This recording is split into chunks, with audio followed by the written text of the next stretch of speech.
Ready? Good morning, everyone. Good morning. Good morning. Thank you for being here. I think this is the most popular committee because we have the most attendees, so thank you for being here. You're welcome. You're welcome. Okay, we're going to begin this morning with a serious meditation. And this meditation has a history. It goes all the way back into the 16th century, but it's still relevant. The superintendent and I and the committee, we looked at it and we think it's very relevant today. And it was written by a man named Jean Lassalle, and it's still in use today in over 88 countries, and it's called a teacher's prayer. So if you bow your head, the committee, along with the superintendent, would like to render this meditation, a teacher's prayer to you. And we know that Mr. Terry is remote. Mr. Terry, are you there? Yes, ma'am. All right, and Mr. Terry will end the prayer. The superintendent will begin the meditation, and Mr. Terry will end it. So if you allow us, we'll begin meditation. Right. A teacher's prayer. Lord, let me be just what they need. If they need someone to trust, let me be trustworthy. If they need sympathy, let me sympathize. If they need love, and they do need love, let me love in full measure. Let me not anger easily, Lord, but let me be just. Permit my justice to be tempered in your martyrs.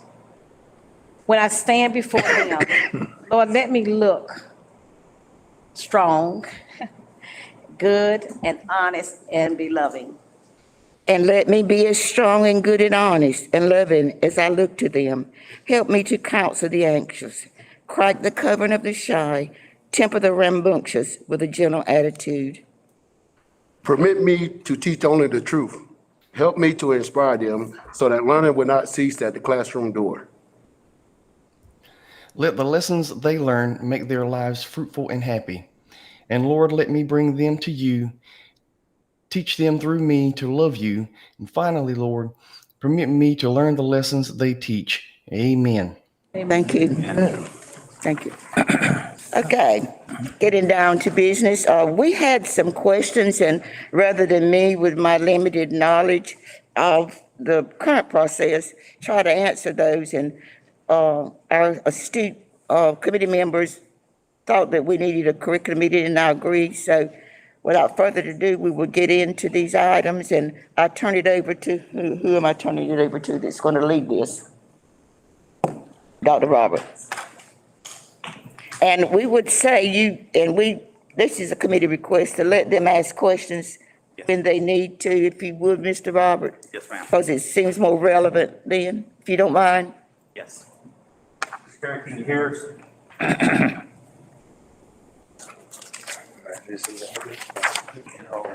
It's on there. Yeah, we can hear. Excuse me a minute. Would you allow Mr. Gentry to make a comment? He missed his part in the prayer. We had some technical difficulties. Mr. Gentry, would you like to make a comment about the prayer or anything?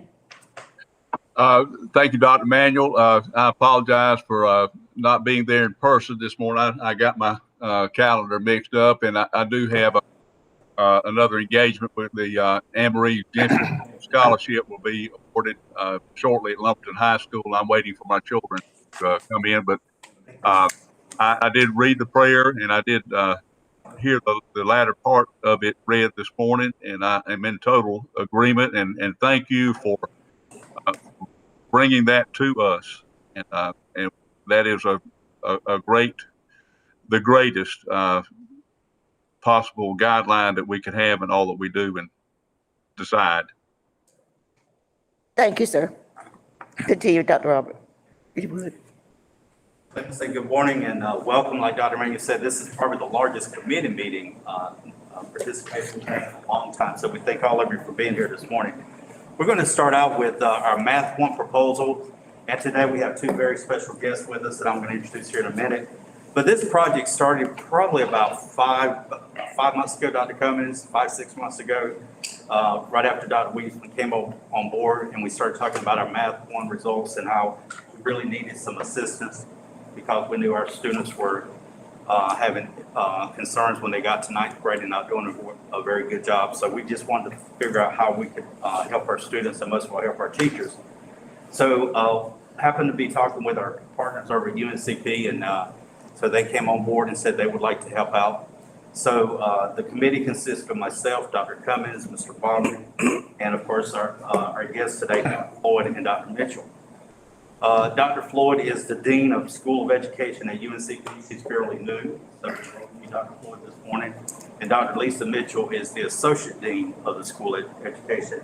And normally Lisa and I talk very regularly when it comes to content and partnerships, grants.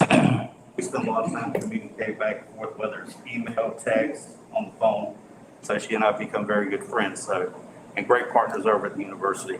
So this time I'm going to turn it over to UNCP and let them give you the background. And then Ms. Katrina Bailey, our math supervisor, is going to share a brief PowerPoint with you on our next steps.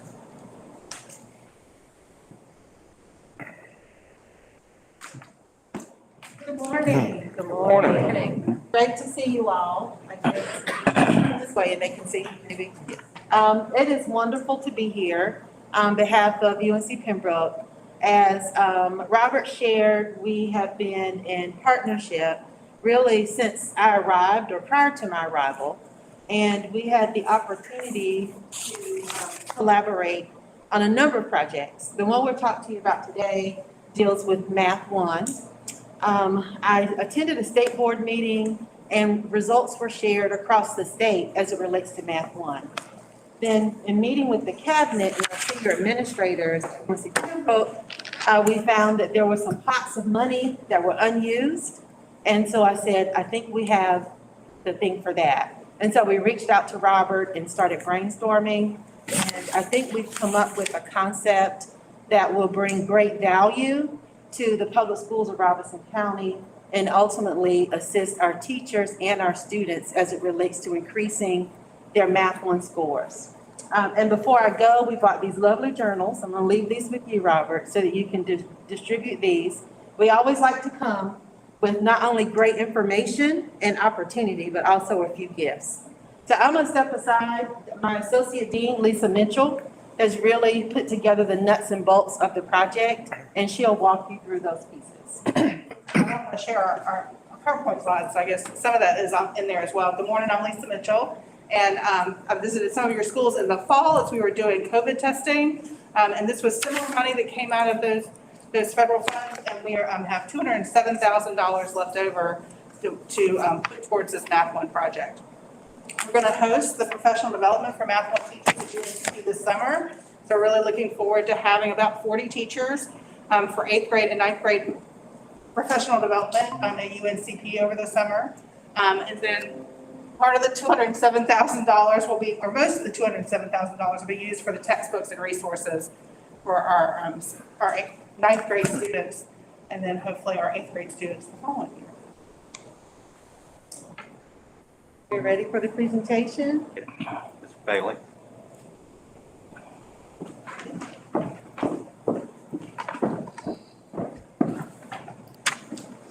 Good morning, everyone.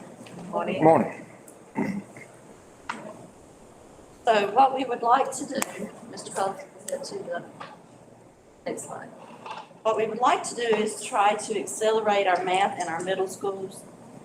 We want to compact the standards in grades 6 and 7 so that in grade 8, all students will be able to take Math 1. Now, by compacting, we mean that in grade 6, they will have all 6th grade standards plus part of their 7th grade standards. In grade 7, they would have the remainder of 7th grade plus the 8th grade standards so that they would be ready for Math 1 in 8th grade. Okay, Mr. Cole. Back it up one more time. I forgot to mention something. So ultimately the goal here is that we can teach Math 1 instead of half a year or a semester like they do in high school. They'll have it for an entire year. We hope that them having the basics of algebra and geometry, that Math 1 component for a whole year, will also help in our high schools to make our Math 3 scores increase as well. Okay, Mr. Cole. I think most of you in here probably did like I did, and you came through high school, you had Algebra 1, Geometry, Algebra 2, and then maybe an advanced math. We don't have that anymore in high school. Now we have just Math 1, Math 2, and Math 3. And so in our K-8, our geometry and algebra, our basic math standards have always been integrated. But in high school, it was kind of segmented. So several years ago, the State Department decided that we would integrate geometry in as well. So Math 1 is merely the first course in high school that you take, and Math 3 is the third course in high school. And both of these currently have an EOC. Okay.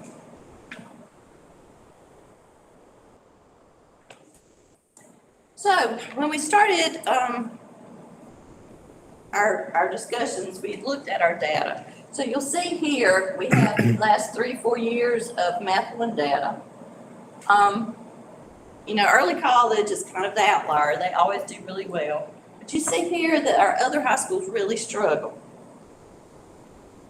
All right, if you'll turn to the next slide. And here's the last few years of our Math 3 data. So you know when we have struggles in Math 1, that's going to relate to Math 3 as well. So struggling in Math 1 means even more struggle in Math 3. So you see how our scores kind of decline. Okay, Mr. Cole. All right, so you see here the approximate cost. What we're looking at is a 5-year contract for textbooks for our 6th and 7th grade. These would be hardbound books. They also come with online capabilities, online program, also some workbooks that will be included. The 8th and 9th grade would also have the same 5-year contract, but for Math 1, they do not have a hardbound book. It will be a North Carolina specific book because our standards are a little different from other state standards.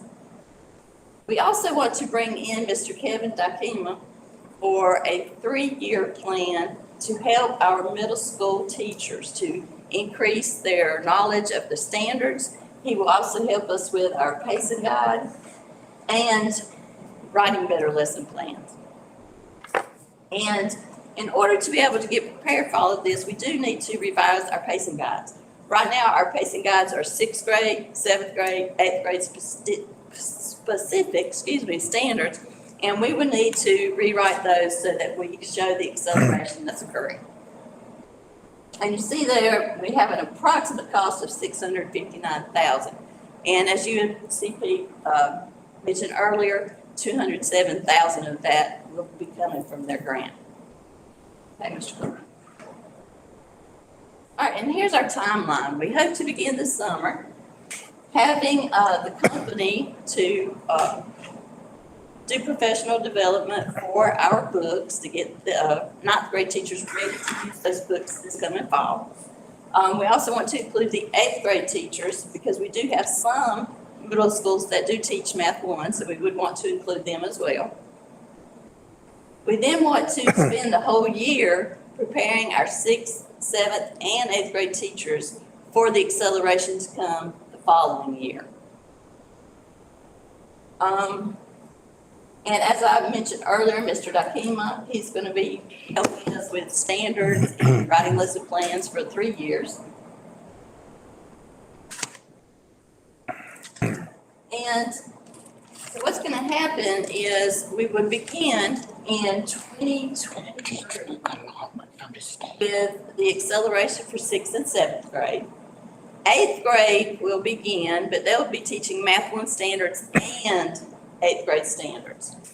They still will, they will not have had all those standards yet. So for a couple of years, we're going to have to teach Math 1 and 8th grade standards at the same time until our 6th and 7th grade catch up and already have those 8th grade standards. All right, next slide. Any questions, comments, concerns? I have a question, and this is the adoption year for math.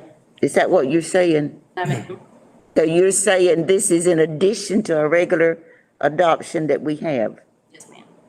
So this is like icing on the cake? That's a good way to put it, yes, ma'am. All right, let me ask a question, and you may or may not know, Miss Erica's here. Where do we intend to get, Mr. Vontae's the finance officer here.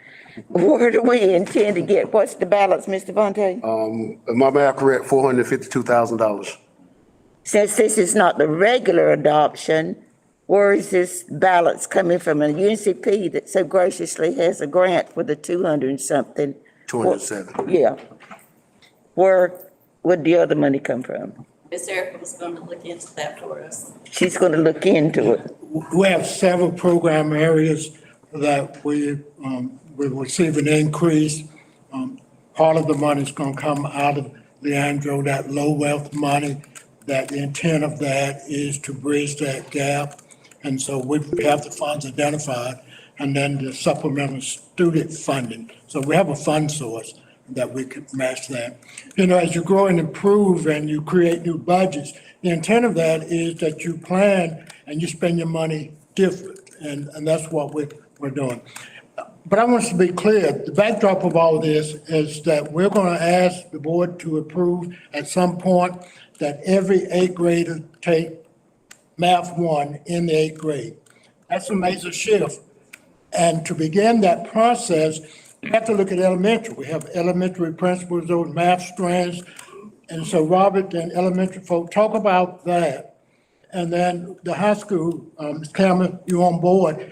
What it provides for us, we'll create a cut score for that math. And if kids are not hitting that cut score, we'll turn around and put them back in Math 1 at the ninth grade level. But that percent over time should decrease that hopefully 85% of our students will pass Math 1 at grade 8 and allowing us to build that capacity for those advanced math that will link to careers and pathways that would help us. We can specialize in that area.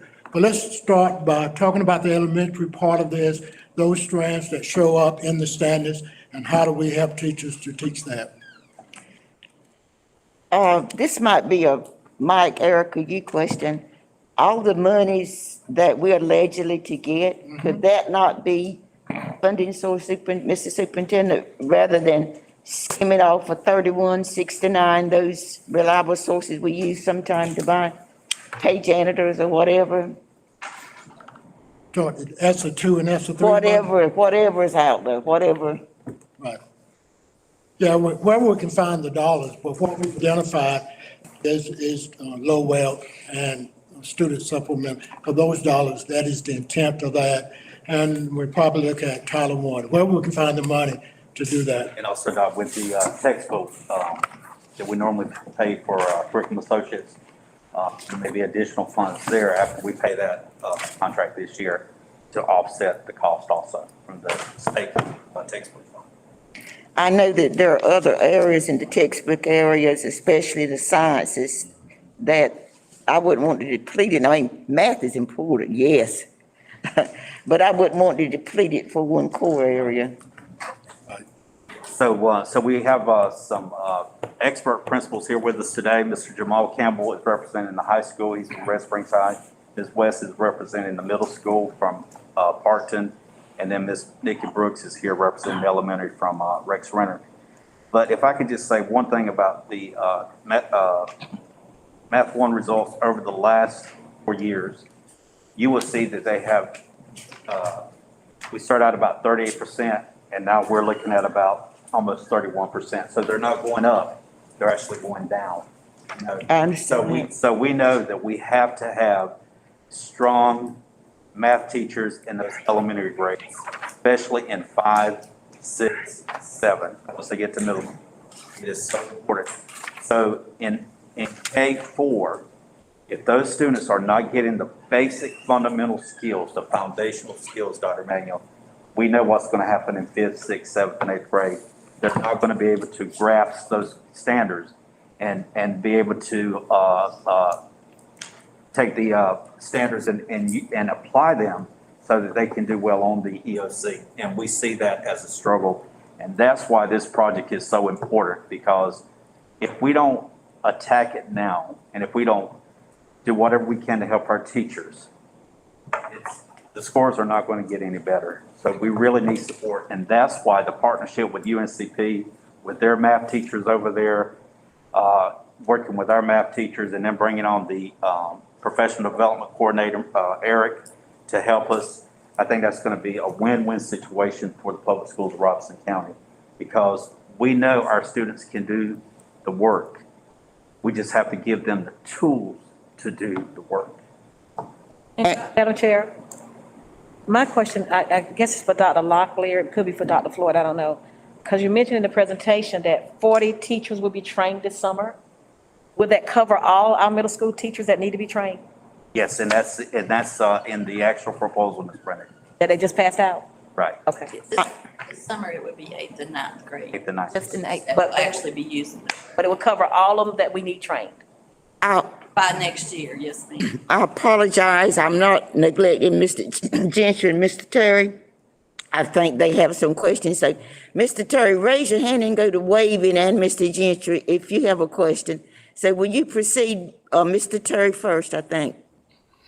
I just wanted to ask, does this program include any, I know you mentioned online resources, but does it include anything, any specific, or any packages that are specific to Canvas that we can import into the Canvas system since we're already using it? And also, I was wondering if this program is trending within the with our sister districts throughout the state. Is this a program that a lot of other systems are adopting? If you have that information. I do not have that information. Cummings, Dr. Cummings. Go ahead, Dr. Cummings. Daniel, I can tell you that the program that we're looking at for purchasing for our Math 1 and our advanced math, it will align with Canvas. And I do know we do have other districts around us that do have 8th grade Math 1. And 8th grade Math 1 students typically fare a lot better on the EOC than our 9th graders at the high school. So I think by bringing that Math 1 down to 8th grade, that we will see an increase in achievement levels with our Math 1. But typically, middle school students who are in Math 1 score better than the 9th grade students. Okay. Dr. Floyd wanted to answer something. And also, Mr. Terry, if I may. Mr. Knight, you have a question? Erica's here. Erica, you have a question? She's in about the money. Oh, shoot, excuse me, anyone, if I don't see you. Erica had something about the money, and then we'll get back to, you help me know who's next. Okay, Henry, Dr. Floyd from UNCP wanted to say something. then let's Dr. Floyd, Henry, then Dr. Floyd. Okay, Mr. Vontae's the record keeper, he'll let me know who's next, but Erica wanted to talk about the money, and then we'll move to your questions. Good morning, everyone. Good morning. The proposal that we discussed, it was a little over $600,000 cost, but it's over 5 years. So we're in communication right now with the vendor to see if this is something that can be billed annually. So it would minimize that upfront cost. Either way, though, we'll have our textbook allocation. Once we get a budget, we'll know more what that looks like. And we have low wealth and DSSF funds that could be used to support it if this is something that's approved. But we are in talks with them to break it down in an annual basis to project that $600,000 cost over a 5-year period. Thank you. Who's next? Mr. Gentry. Mr. Gentry? Yes, I was wondering about the diagnostics and establishing a beginning point for the 3rd and 4th graders going forward. You may have addressed this and I missed it, but I want to make sure I had a grasp of that.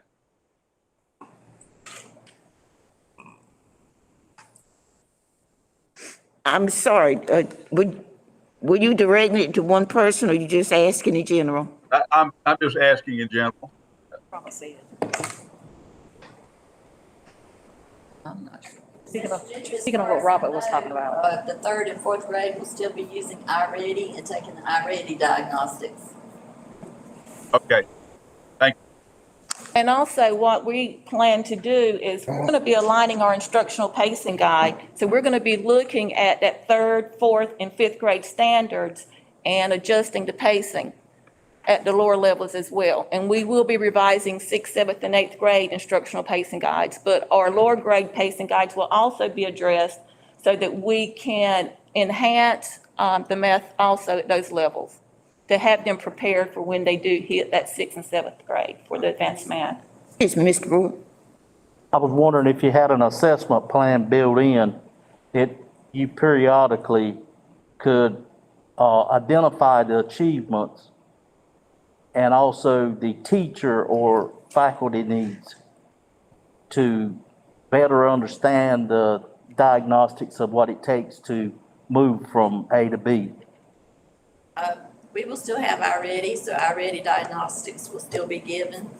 The program itself also has an assessment component that they can use as well. And we do have professional development built into our contract, should we go with them, where they will still be giving us guidance on how to use all of their products. And we have had discussion about the instructional pacing guides, adding those benchmarks in ourselves. So we've got the 5-year plan. Every year, we're going to have PD. Every year, we're going to be looking at our instructional pacing guides to address the needs of our students using the data. But having our own assessments, we know we're going to have our benchmarks, we know we're going to have our EOGs, but we're also looking at developing assessments ourselves more frequently than just the benchmarks and the EOG, but more frequent assessments so that we can gauge what our students need to continue. There was somebody over here. Dr. Floor. Dr. Ford? I was just gonna chime in. I think my colleagues here, they certainly have it covered. There was a question earlier about, I guess, whether Math 1 is being used in 8th grade and sister LEAs. And I just wanted to chime in that, yes, it is. It is being promoted as a really key course for students who are enrolled in 8th grade, as we begin to prepare them for the skills that they need to not only be successful in high school, but so that we're ready to receive them, right? So it's more than, as we continue to move the needle, more and more is going to be required of our students in the area of math. And we hope to see several outcomes as not only as we increase the graduation rates in high school and the success of how they're performing math, but also increasing those SAT and ACT scores so that as they move into institutions of higher education, preferably UNCP, but wherever they go, as they move in, then they're ready and they're stronger and ready to start and be successful. I think we have some, Dr. Robert. Back on the assessment piece, we had talked about, and this is still in the works, is, you know, sometimes we'll wait too long to assess students and then realize, oh my God, they don't know what we taught 3 weeks ago. So we're talking now with weekly assessments. I think that is so important that we look at, if while we're teaching that week on Friday or Monday, whenever, there should be an assessment so that teacher will have a good understanding what needs to be reviewed, so that there are tracking the points so that we can see exactly where we need to refocus, regroup, whatever we need to do. We can't wait until that benchmark and say 80% of my students are failing. Right. If 80% are failing that first week, that standard, then I know I have to go back and reteach. That's my point. Because we are here to make sure that our students master the standards, not wait until they get to the end of the semester or the end of the year. Oh my God, they failed the course. And that is not our job. Our job is to make sure we provide the teachers the tools, and that's why we ask these principals to be here, so that they understand that whatever the teachers need, that's what our role is here at the district office. And Ms. Nikki may want to add. Also on there, we have our North Carolina check-ins, and we also have the math tests that the state provides to the NC tools. Those are also the things that we can use to assist the students and make sure they are grasping the concepts that need to be taught. And we need to reinforce that in our pacing guides, that we're constantly using those and make sure our kids understand the language that are in those math tests as well. And that's why we ask all the supervisors, all the content areas to be here today, because like I said, we're going to go back after this meeting tomorrow, back to the drawing board. What do we need to do with those instructional pacing guides? Because it's a working document, it's fluid, so we got to go back and address all of these concerns. Thank you. Okay, Mr. Craig and then Terry. I think from what I'm hearing, this is a 5-year program. And folks, from what I've seen over the years, the words professional development need to be put in capital letters for the whole thing. This is new. We've done a lot of things where we do professional development one time, and then it backs off. We stop doing it. And we talk about doing it this summer for those people, which that's great. That needs to be done. But then, and I'm sure there's going to be stuff done during the year. It's got to be done during the year, because you're going to have this 8th grade math teacher or 7th grade math teacher that's going to be hard in November. They might be at a school that they're the only one teaching 7th grade math. And we've got to make sure we come back to if we have to go back and redo it. So the person coming in, the people down here, for me, professional development's the key. It's got to be done. There's no way around it if you're going to do something like this that's new for it to be successful. So I would just ask that whoever is in charge and dealing with all that, Ms. Bailey and the university, and we thank you for coming on, but we make sure our teachers and eventually all of our teachers are trained to do this. Because all of us sitting in here that's been around and nodding your head, we've done some things that we do some development. And I think Canvas is probably one of them. We didn't get started knowing where we're at now. Now we're coming back and people's getting trained in it, or iReady, whatever the case might be. So this is one now, we're starting it. So let's get that development in there. And if somebody misses, we got to find out a way to get them back in there and get them up to speed. Mr. Terry? Yeah, that was going to be my comment as well. I was going to throw out the idea of making sure that we have ongoing professional development. And I was also wondering if we could find a way to pay teachers to go through especially the initial training. If we could find a way to pay them and provide some sort of incentive, I think that would help with the buy-in as well. Yes, sir, we are.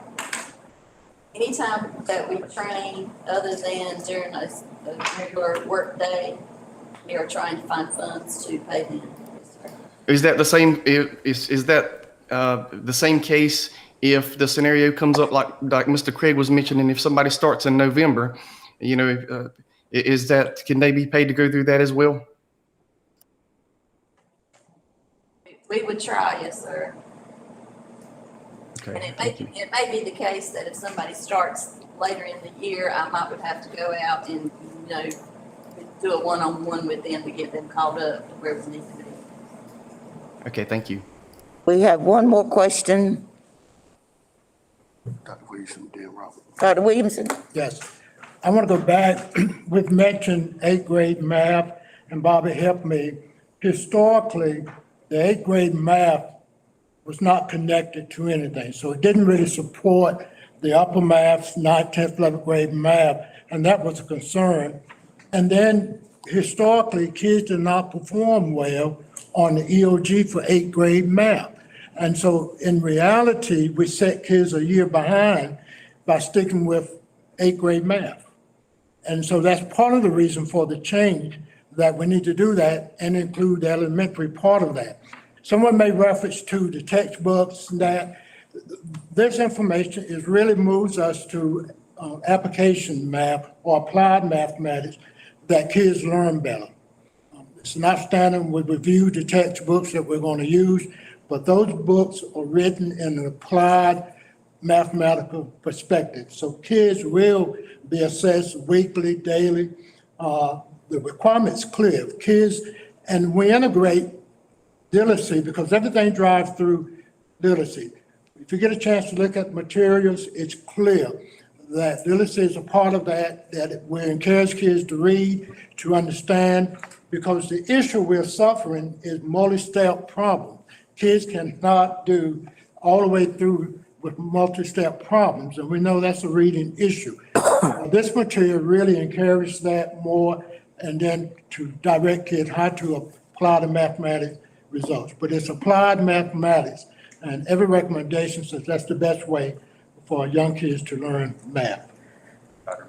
Okay, Robert, Dr. Robert. And also with our Project 3C grant, with the Lumbee Tribe, all of our K-5 teachers received a math kit because we saw that was a major need where our teachers did not know how to use manipulatives to make sure that they're doing those concrete activities and like Dr. Williams said, the application. They were doing a good job teaching just the surface, but when you had to dig really deep, and Dr. Mann, when you were here, you talked about that. If we're not going deeper, that's where our students are really struggling. They do well with the basics, but once you really have to get, in the core, in that deep area, is where transferring that. And so we thank the tribe for purchasing those kits for our K-5 math teachers. Okay, if we do not have any more comments, I understand from the superintendent that this is just information, and it's good information today, and eventually we will probably act on it one way or the other, and hopefully it's in the positive. I do want to make a comment that, and I'm sure everybody will agree, whether it's Math 1 or whatever you call it, there has to be some kind of compromise or some kind of plan where when you put these children in Math 1, they got to know the basics. They got to know how to multiply, add, subtract, divide. They got to know approximation, estimation. You have to come in those advanced math courses with those skills. So my question would be, how are you going to attack that? If I'm in Math 1, that advanced math, am I going to have a remediation group? Am I going to have remediation? How are you going to do? Are you going to test those children before you put them in? Are you going to look at their prior performance? You see, that's the part that always amazes me, that we put kids in classes and say they're camera ready, but yet do we do anything to help them if they're not camera ready when you put them in there? So that's something that I think somebody's got to think about, those basic skills. You can't do anything if you don't know basics. Anyway, if there are no more questions, and we really appreciate the input and progressiveness of this stance that you all are presenting today, and I'm sure you will have no objection. Now, the only concern we have is making sure that you're helping those children who are not up to speed. What are you doing to remediate them? And also the monies. Of course, we have to worry about Von Taster, finance officer for this committee. We have to worry about the money. So if there are no objections, we'll move on to the next item on the agenda. Anybody else? Terry, Mr. Williams, do you all have any?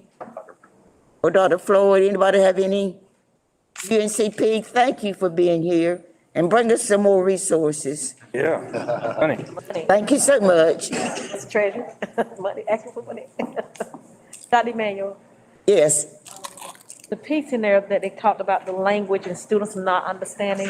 Dr. Williamson, what are we doing to start addressing students learning how to read?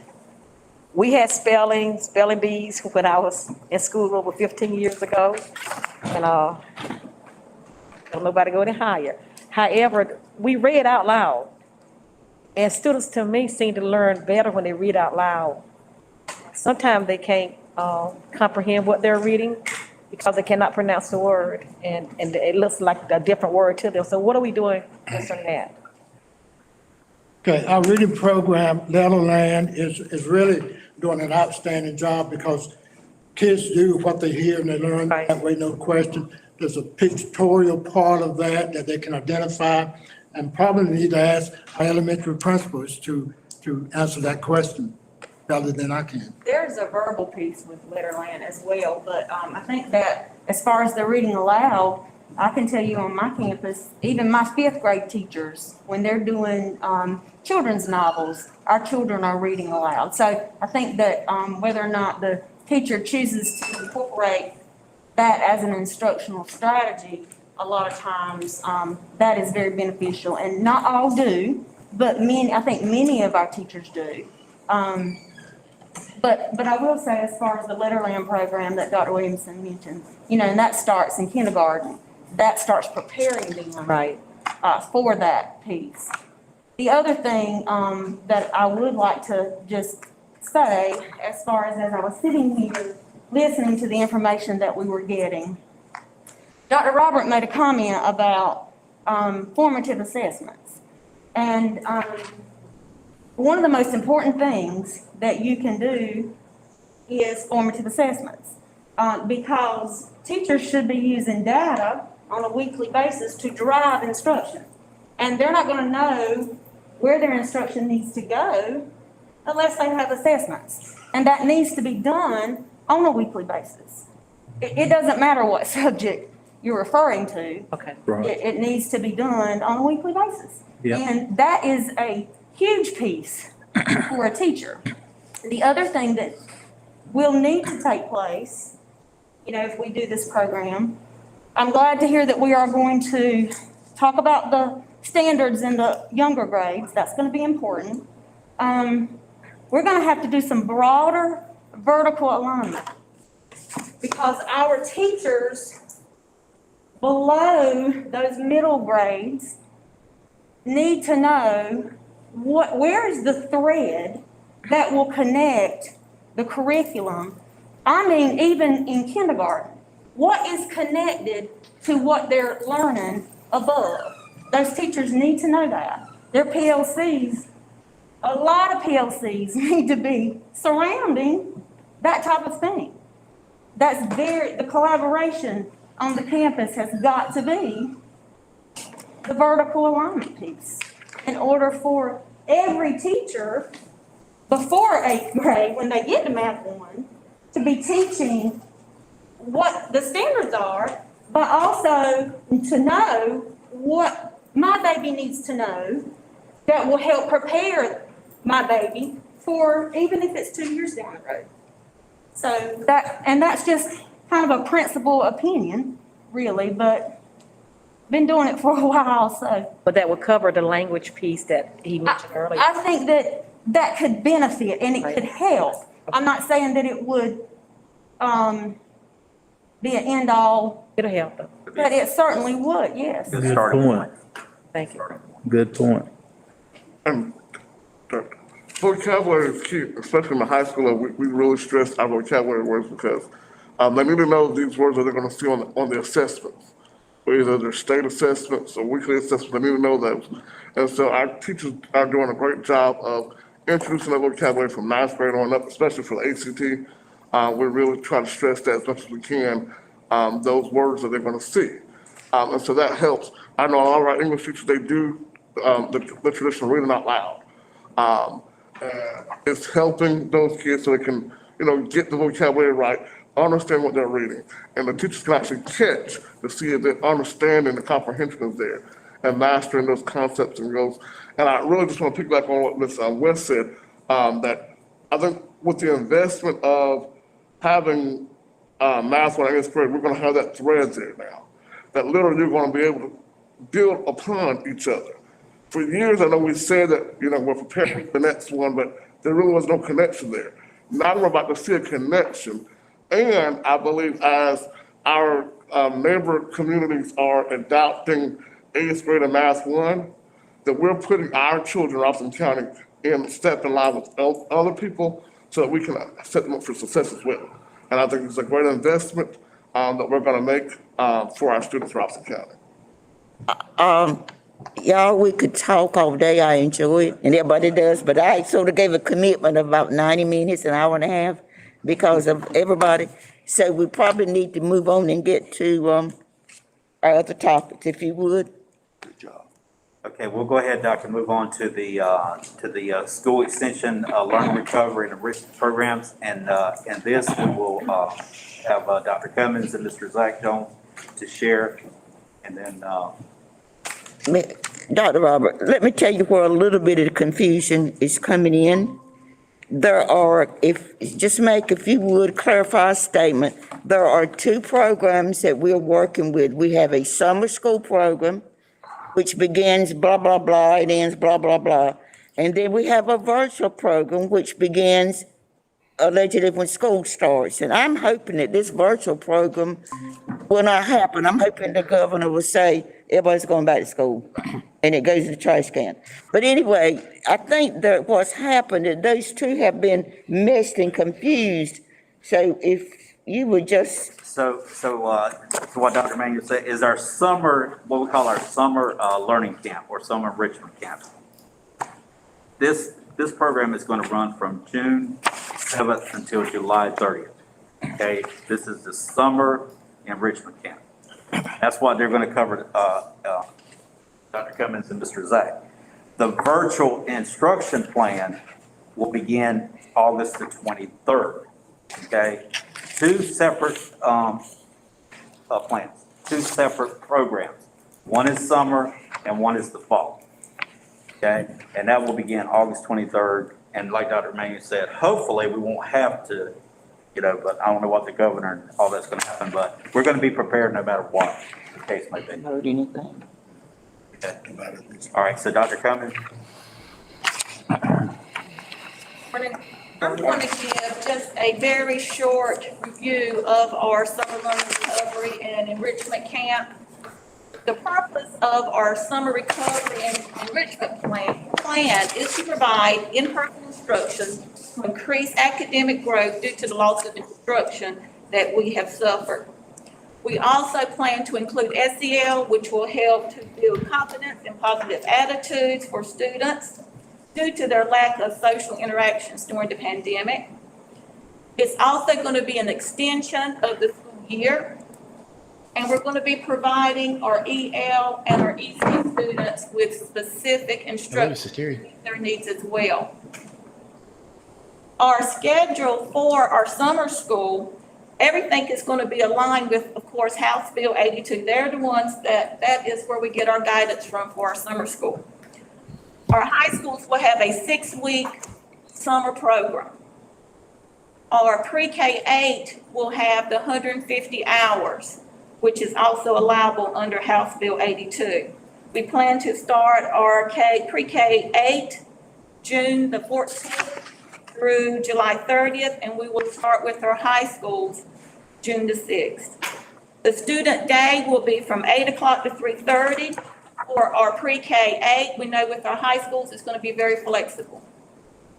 Our teacher day will be 7:30 to 4 o'clock. That's basically the structure of our summer academy.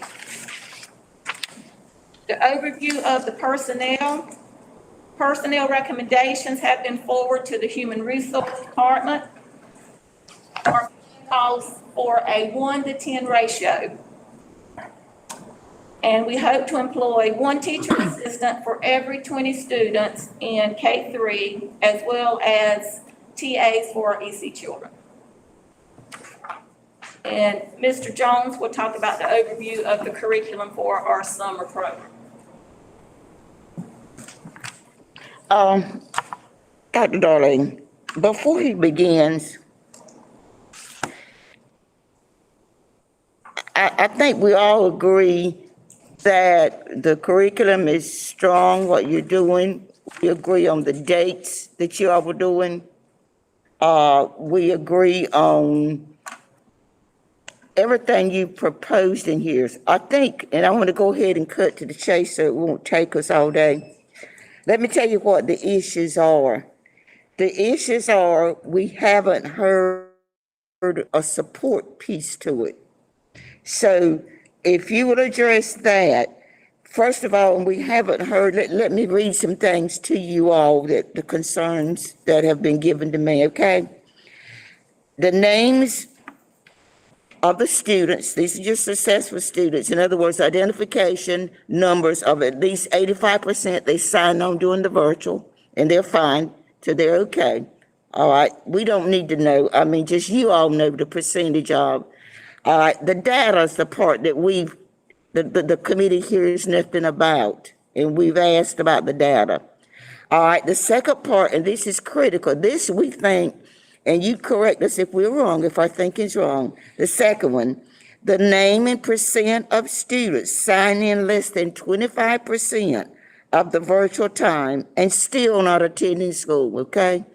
We think that's a key group that should be focused in, that somebody should be soliciting, coaxing them, begging them via social workers, teachers to come. And see, we haven't heard the data on how many there, that we just don't know. And I know we see the numbers that y'all got, the applications. All right, and then the names of the missing students that they've been missing in limbo, and we don't know the names, the percent. We don't need the names. We don't need that. All right, now, and then this is another critical group that we don't know. And this is the data. See, we're missing, we don't hear about data. And we're missing students signing in less than 85% of the time, but more than 25% of the time. In other words, there are two groups of kids that we think should be totally focused in coming to summer school to try to catch up to get ready for the fall. And we don't hear any data, any numbers from you guys. And maybe you got it there and it's just not presented. Plus, we don't hear, and you can help me, maybe you all going to tell us today, we don't hear your support part of your plan for summer school. In other words, what are you doing to try to attract, coax, big, I know you can't make them, these children come to summer school to try to catch up? Because you have factions of children here that are a big percentage in the high school. I'll save that one for last, okay? What in the world are we going to do about high school students? The percentage that didn't sign on, the percentage that are not attending school. You see, that's the elephant in the room that we want to hear about. We know your curriculum, what you're going to teach them, what you've shown us. It's top notch. There's no question about it. And if we could spend our time today on those things, the support things, or spend most of it, help us understand that. Those groups of children, and what are you doing to get those in? Did you see what, and I don't mean to be, and I shared this with Dr. Robert when he called me. This is where we're coming from. We trust you explicitly, all of you, about what you're going to do once you get them there, okay? But our concern is, what are you doing to support and get them there and support these children? Because they have missed, some of them, a year of instruction. And Doctor, if I could follow you, and that's why we ask all of the experts to be here today, from social workers to counselors, to the arts program, to the media, to CTE, to EC, because we want everybody to hear the same message. It is not C&I is going to take care of all of this. It's going to be all of us working together collaboratively. And that's why they're going to share this document with you, because these are the concerns that, you and I talked about a few weeks ago, Dr. Manuel, about those kids at the high school level. We're beating the bushes, and the principals, and Mr. Campbell can attest to this. We can only do so much. But is there something that's missing that we're not doing? Because these are you're the experts, so we need to be on the same page. So when we present this tomorrow night for approval, that we have all the answers to the questions. Well, I tell you now, we're not going to disapprove it. I want to say this, and then the other members want to say something.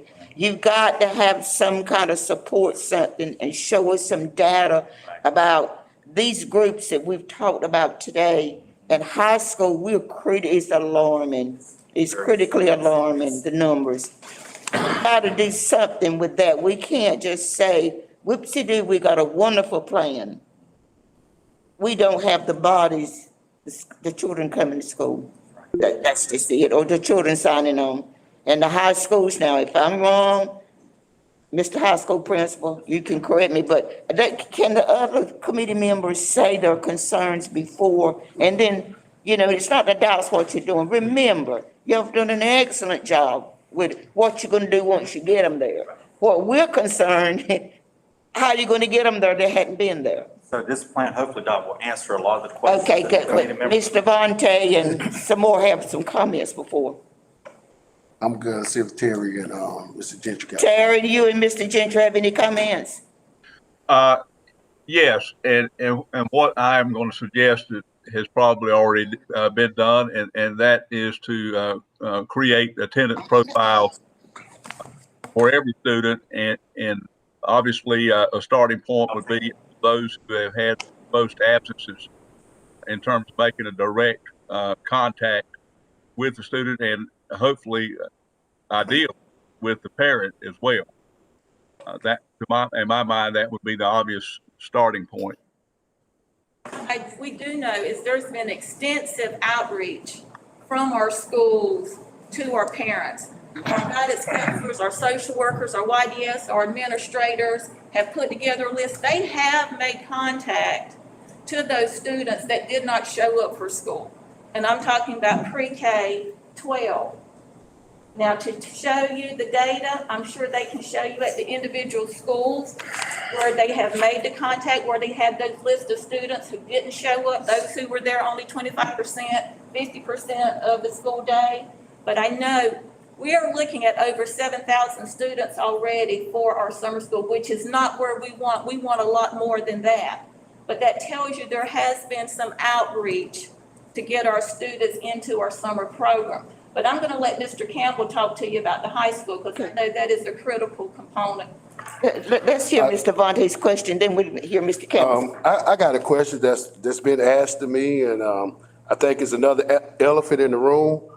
Are we retaining the kids that have not logged on or logged on less than 25%?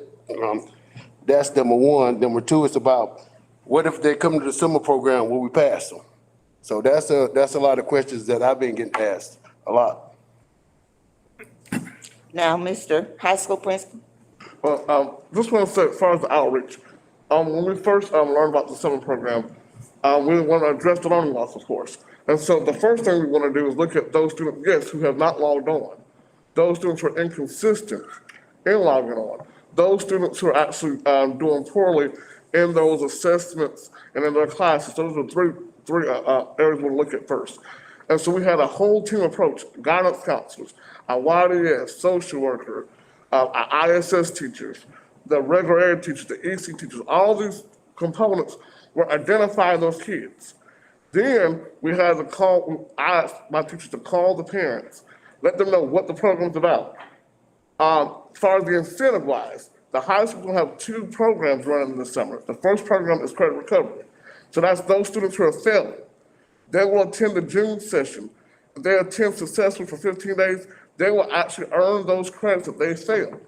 So that's one of the ways, that's a support way of how we're helping those kids address those learning losses and prepare them for next school year. In the July session, those kids will be doing the EOC enrichment, preparing them to take those math 1s, the math 3, the English 2, the biology. And then by attending those sessions, they will actually earn 1 graduation credit for attending those sessions. So those are the incentives that we're offering to our students to come. But we made sure that we're reaching out. We're actually still getting calls even now from parents as they're taking those teacher-made assessments, and those kids possibly were still on the borderline. Those parents are reaching out to us now. We did the reaching out first. Now we're seeing parents reaching out as we are literally hearing across the county about some program. Those parents are now reaching out and say, hey, can we make sure that my child is signed up for that program? And we're doing that now. So what we're doing at Westminster High School, we're just going around our list and just making sure that those kids who need to be in that program are in that program. Even with our seniors who may be in danger of not graduating on time, those were our first priority at the high school level. And those kids have already been identified, and they will be attending some program as well so they can graduate as well. But as far as the outreach, we had a whole team approach. I think I can speak for all the high schools. They really pushed it. I think initially, Dr. Cummings or Dr. Archer can correct me, the numbers were very small. And then once we really all worked as a team, which is stressed as a team, we went from, let's say, 12 kids signed up to now we got about 450 kids signed up for summer school. But that was a team approach, really pushing it, really stressing the need for it, the help that these kids could receive, because they have to come in person. And they're going to get that instruction from that teacher in person to help with that learning loss. And I think it's going to be very key to our kids and their success. I have a question. Go, Mr. Vontae. Got a follow-up question. Are all the high schools giving these incentives or just Red Springs High School? All the high schools. Okay. Can I add to that? When we started the original conversation around House Bill 82. The requirement that we required was every phone call documented, every visit so we have the documentation of our outreach recruiting effort. That was a requirement. Megan, you were clear to our counselors, but we said up front, we're gonna need to support while we're denying credit or while we're promoting the student. So the requirement, we have the documentation, and if schools have done what we've asked, they've recorded those efforts. Let me add, and also, Ms. Ronte, on the 424 seniors that have not met the graduation requirements, the counselors personally, along with the principals, made sure that those students received a personal phone call from either the principal or the counselor to say, Vontae Leach, you have one credit shy and you have not logged on this year. What are you going to do to correct that? So they have gone above and beyond call of duty to get these kids to graduate. I mean, we begged them, and I know student services, everybody has been out there because our graduation rate, we don't want it to drop, we want it to improve. So we've done everything under the sun that we could do. Maybe I've had one phone call in relation to graduation, but let me tell you, the standards and what this system has done to try to help children, I'm sorry. You got to set some standards, and if they don't make attempts to try to meet those standards, you just have to do what you have to do. And we can't give diplomas, just paper diplomas. You got to earn them. That's right. So we've had the conversation around, we're not going to socially promote students.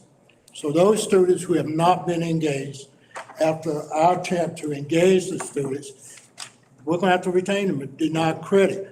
But that number of kids, and principals speak to that, it's going way down. That's why we didn't have a final drop dead date of kids re-enrolling from off virtue, and they continue to do that. So the only justification is we've got to have done some work, be engaged, and those kinds of things. But we're not. But that number is probably lower than it's ever been. Elementary principals, what have y'all seen in terms of kids not being engaged? And then, Bobby, we're constantly asking the question, by the power school law, if a kid is not in attendance for 10 consecutive days, we should have dropped them anyway. So we don't have to make a decision. Okay. Okay, but what have y'all seen? Exactly what you're saying. And the other thing, just to speak to, we have, I can speak for my school. And we have, when we met, we were told that we did need a tremendous outreach. And we have, teachers have called, I have called, guidance, my social worker. And honestly, we have just, Dr. Manuel, we have begged and pleaded. And just to be quite honest, every child, I'm not planning on turning any child away. That's right. Quite frankly, all of our children are behind now because of what we've been through. So, and we have over 300 children at Parton enrolled, and that's half of my student body. And I'm still not satisfied. So we are continuing to pass apps out in the pickup line and the drop-off line and put it on the website and calling, and we're just not turning babies away. We have, I think, Mr. Craig, and then there was Mr. Brewer. Thank you. Just a couple of comments. Folks, I can say this to everybody in this room, and I'm gonna give you two extremes. I know you have went and beyond as far as contacting people. I've heard that all year. And I appreciate it, but, and I'm gonna go back to the social promotion. A kid who's not, or family has not picked up a packet, have not been on a computer, have not done nothing whatsoever this year that we can see, I do not think, again, myself, they shouldn't be promoted. I think we've went out and tried to do everything could be done, and I just have a problem promoting those kids myself. I'm gonna give you two extremes of what though you've dealt with and we're dealing with. The first one, I got a call probably a month ago, high school senior, and it was from a grandfather. He said, the counselor hasn't talked to my grandchild all year long. Now, I can't tell you it's true or not, but that's part of what you're dealing with, as far as what we're dealing with. They said there'd been no contact this entire year. I don't know whether they had been or had not, but you're dealing with that. We're dealing with that. The other part, I witnessed the conversation from a high school sophomore, junior, who, after being told when they could go to school by a principal and the parent standing there, and the student turned around and looked at their mother and said, I'm not going to school. They just said, I'm not going. They were told when to start, I'm not going. So we're dealing with that. But now I'm going to say this, if that child has not been to school all year and with that attitude, should they be promoted? In my opinion, the answer is no. And we can contact those in that case, to me, as much as we want to. They're probably still not going to school. But as long as you're making the effort, and I know these folks back here have done that, there's people at every school that has done that. And that's what we just asked you again. There's no cutoff date. As some people's told me, if the first day of summer school is this day, they can come that day. And I think we've done that as a system as well as we can. And what all has been put out, opportunities. But again, we have to keep doing it until the very end. But those are extremes that probably every school in this county has dealt with. That I'm not coming to school, and whatever you say or do, I'm not going. That's it. And Miss Furby? I'm sorry. I heard the same thing that Mr. Craig mentioned, that the parent was not contacted or the student. And I'm in full belief that our system is working to reach out to people. They really are. But I think we may get caught up too, and when we have troubled students, we are reluctant to continue to reach out because of the loss of faith in participation from the parent and the student. Also, I've had concerns about students not participating during the semester, come up and take the end of grade test and pass it. How do you treat a situation like that? Somebody may want to comment. In the course test can only count at a minimum 20%. You can't, and so that's the law. So that single item will not determine retention or denial of credit. Ms. Furby, wait, Ms. Furby, then Ms. Mike. Dr. Media, one of the things that I do want to applaud our staff is, I babysit during the daytime, but I do ride out to school sometime. And even on the weekends, I've seen our staff in numerous places and events, getting over parents. I've seen some of them knocking on doors of houses. I've seen things take place in our system I never witnessed before in a pandemic. Well, we never witnessed before a pandemic till last year anyway. Nevertheless, I've seen them giving out things. I've seen community trying to help. I've heard announcements in churches. So everybody is reaching out to these parents and the student. And like Mr. Craig said, some of them do have that attitude. And I'm going to support what's the best interest for that child. Word of God says, if you don't work, you don't eat. If you don't do your work, you can't pass. Right. I commend our staff very highly because some are even taking out their pockets trying to get parents to come. That's all they can do. Some was babysitting. I saw one that was babysitting a parent's child after they got off work trying to get their child involved. I just have a concern about the high schools, Dr. Williams, and I don't know, somebody probably has a number. At this point, graduation's real close. What number of students are we looking at that's not meeting the threshold, so to speak? Well, it's hard to tell because the high school is by discipline, by course, maybe the principal, but I've talked with them and the highest I've heard is 10%. For seniors who need, because early on, we required the counselors to go in, take a look at what students needed and make sure that they did not miss any core classes, which is to keep. Now, if there's some extenuating circumstances, right now, we're requiring 28 credits for graduating. But you gotta have those core classes, so that's first look. And then if there's some situations that we need to address, we might consider less than the 28. Not saying we're going to do that, but overall, and help them probably. And Bobby, actually, we can tell you, we're looking at predicting about 87, 88% at our graduation rate now. And so, to reiterate what Dr. Williamson said, the conversations I've had with high school principals, it's about 10% of their seniors are on that borderline of not obtaining the credits this semester in order to participate in graduation next week. But we do have that credit recovery piece where we typically hold a second graduation in late June. But the state has also approved an additional graduation measure that we could go all the way out to August this year. So again, I would feel safe to say no more than 10% of our seniors are in that borderline of not being able to graduate because of performance this semester. And it's critical to credit recovery because we're not requiring students to sit through the whole class. We've identified those standards that they've missed. So that's what we focus on. Once they complete those standards, then we can give credit for that particular course. And that's why that's on the front end of what we're trying to do. And it's very important that we make sure we put it out there that yes, they might not be at the June 4th graduation, but they will, I think all the high schools typically have another graduation at the end of June. And that is why it's very important that we reach out to our seniors.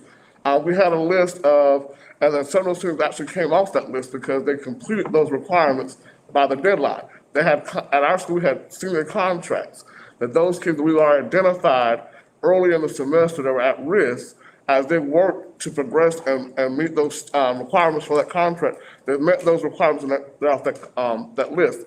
But it's very important we understand that there will be another graduation, and that's one thing I mentioned to my parents, at the end of June, once they've satisfied those requirements, that they'll be able to participate in another graduation, in which they'll have the cap and gown on. We'll do the whole entire thing that we do at the traditional graduation, at the other graduation as well. And so those seniors will have opportunity to graduate this summer. They just have to complete those requirements in the month of June or even up until August 6th. And I've been to those June graduations and they're done with the same pomp and circumstance as the others, and kids are just as proud parents. It's just, it's admirable for what the district does. Important part, Dr. Manuel, is one of the things I assured our parents is because every parent wants that moment to see their child across the stage. That's right. And so when the parent understood, okay, hey, yes, your child has to come to summer school, but they'll also have a graduation. That created a buy-in from the parent. Yes. To make sure that senior is there. And I think that has helped tremendously over the past few years with our seniors, getting them there and make sure they're participating, make sure that all seniors who have the ability to graduate this year can graduate. And then with the extension to August 6th, if there's some one or two that we need to help as well, you got some kids who come up for a 5th year, we could possibly help them this summer to get them to graduate on time as well, and they'll be included in this graduation cohort. Okay, do we have any more questions, Mr. Brewer? And then we need to move on, or unless they're serving lunch. Superintendent, you buy lunch? I didn't plan to, but I can. Oh, heard it, did you? I have a question. We have a couple more comments and then we really must move on. Okay. Henry, then Terry. Henry, Terry, then Erica. How does our athletics fit in with the GPA? Is it still like it used to be, or have we made any modifications to that? So as far as the GPA, Yes. we don't require a GPA. The state does not require GPAs. Really? Passing 3 out of 4 classes. 3 out of 4 classes. They're being promoted. Oh, I didn't know that. Participate in that next school. 3 out of 4 classes, then you gotta pass your English and stuff.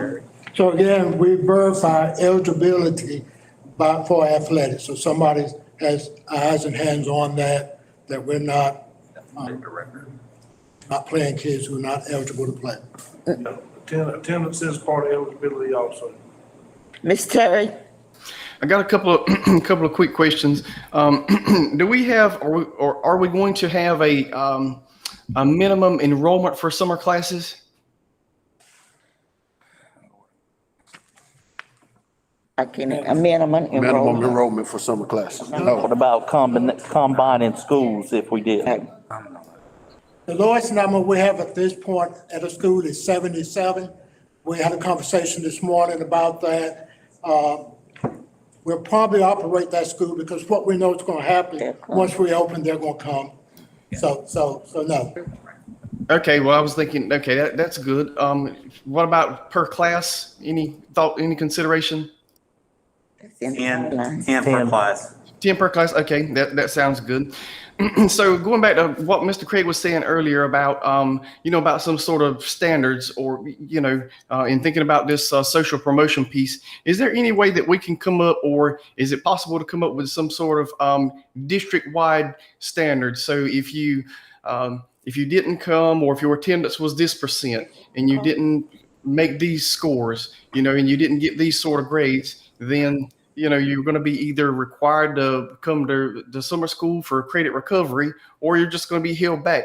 Is that possible? I know that there's a lot of variables that could, influence that sort of information, but I think it would be helpful, if we could provide, students and parents with that sort of, it's almost like a black and white. Say, well, here it is. If you don't meet these requirements, then we don't have any other options, because I have no doubt that the people at the staff at the board has, and individuals at the schools have worked hard to reach out to these students and parents. But, at some point we've just got to kind of, have some sort of cutoff. Is that possible? Mr. Chairman, let me make a comment, and I'm not the lawyer, because we don't have a lawyer, but we have shade tree lawyers here today. But I want to make a point. The principal ultimately, regardless of what kind of standards you have, and if you check the board policy now, I do know this much. There are standards in there about attendance and blah, blah, blah, blah. The principal ultimately has the right to grade and classify. We can't say, you got to pass to do this. We can have suggestions and a policy. But the principal, the state law gives them the right to grade and classify, and the superintendent might want to comment on that. That's correct. With House Bill 82 in the past, there's been an appeal process. If we deny credit, parents could appeal from the school to the district level. That does not exist this year. House Bill 82 says the principal is the final authority in terms of promotion and retention. So we can't standardize that beyond what the law says. Got it. Thank you. And going back to also what Mr. Craig was saying about counselors and social workers, is there any sort of, I know that there's documentation when they meet like one-on-one with individuals, but is there some sort of documentation that goes along that when they, is it counselors or social workers that are required to like go into classrooms and, speak for X number of minutes per school year? Counselors, okay. And so that's being done district-wide? Yes. Yes, sir. Okay. Somebody else had a comment. We need to move along to Erica. Thank you. I'm sorry, I was just gonna mention, and y'all correct me if I'm wrong, you probably won't bring it up about kindergarten students who participate in the program. There is written in House Bill 82 that kindergarten students shall be exempt from retention for next year, if they attend. We've had that discussion, so kindergarten is the only grade level that, is any kind of specific, language given towards retention for participating in the program. Well, thank you. You can serve as our lawyer. Thank you. It doesn't specify how many days they have to attend. Thank you. It says attend. So we're not going to get into how many days. Do we have anyone else that you have any comments on this issue? We do need to move, and I want to see if I can help her. Now, you had a sheet, and let me tell you why part of the confusion. We received this like Friday afternoon, late, and none of us, I didn't have it. I mean, I had this I had online, okay? Don't know where this was. It was not on my online. So we received it about 5 o'clock Friday afternoon, and that sheet that you have pulled up now about the counselors and the nurses, Ms. Dr. Darlene. Okay, now that answers our question about support. But when you presented the plan, there should have think about throwing some general statements, because our board members are not here. Maybe a sheet with some general statements where you all were addressing some of the things. But the part that I do think should be presented tomorrow night is some kind of data that you all are zeroing in on, some key elements of children.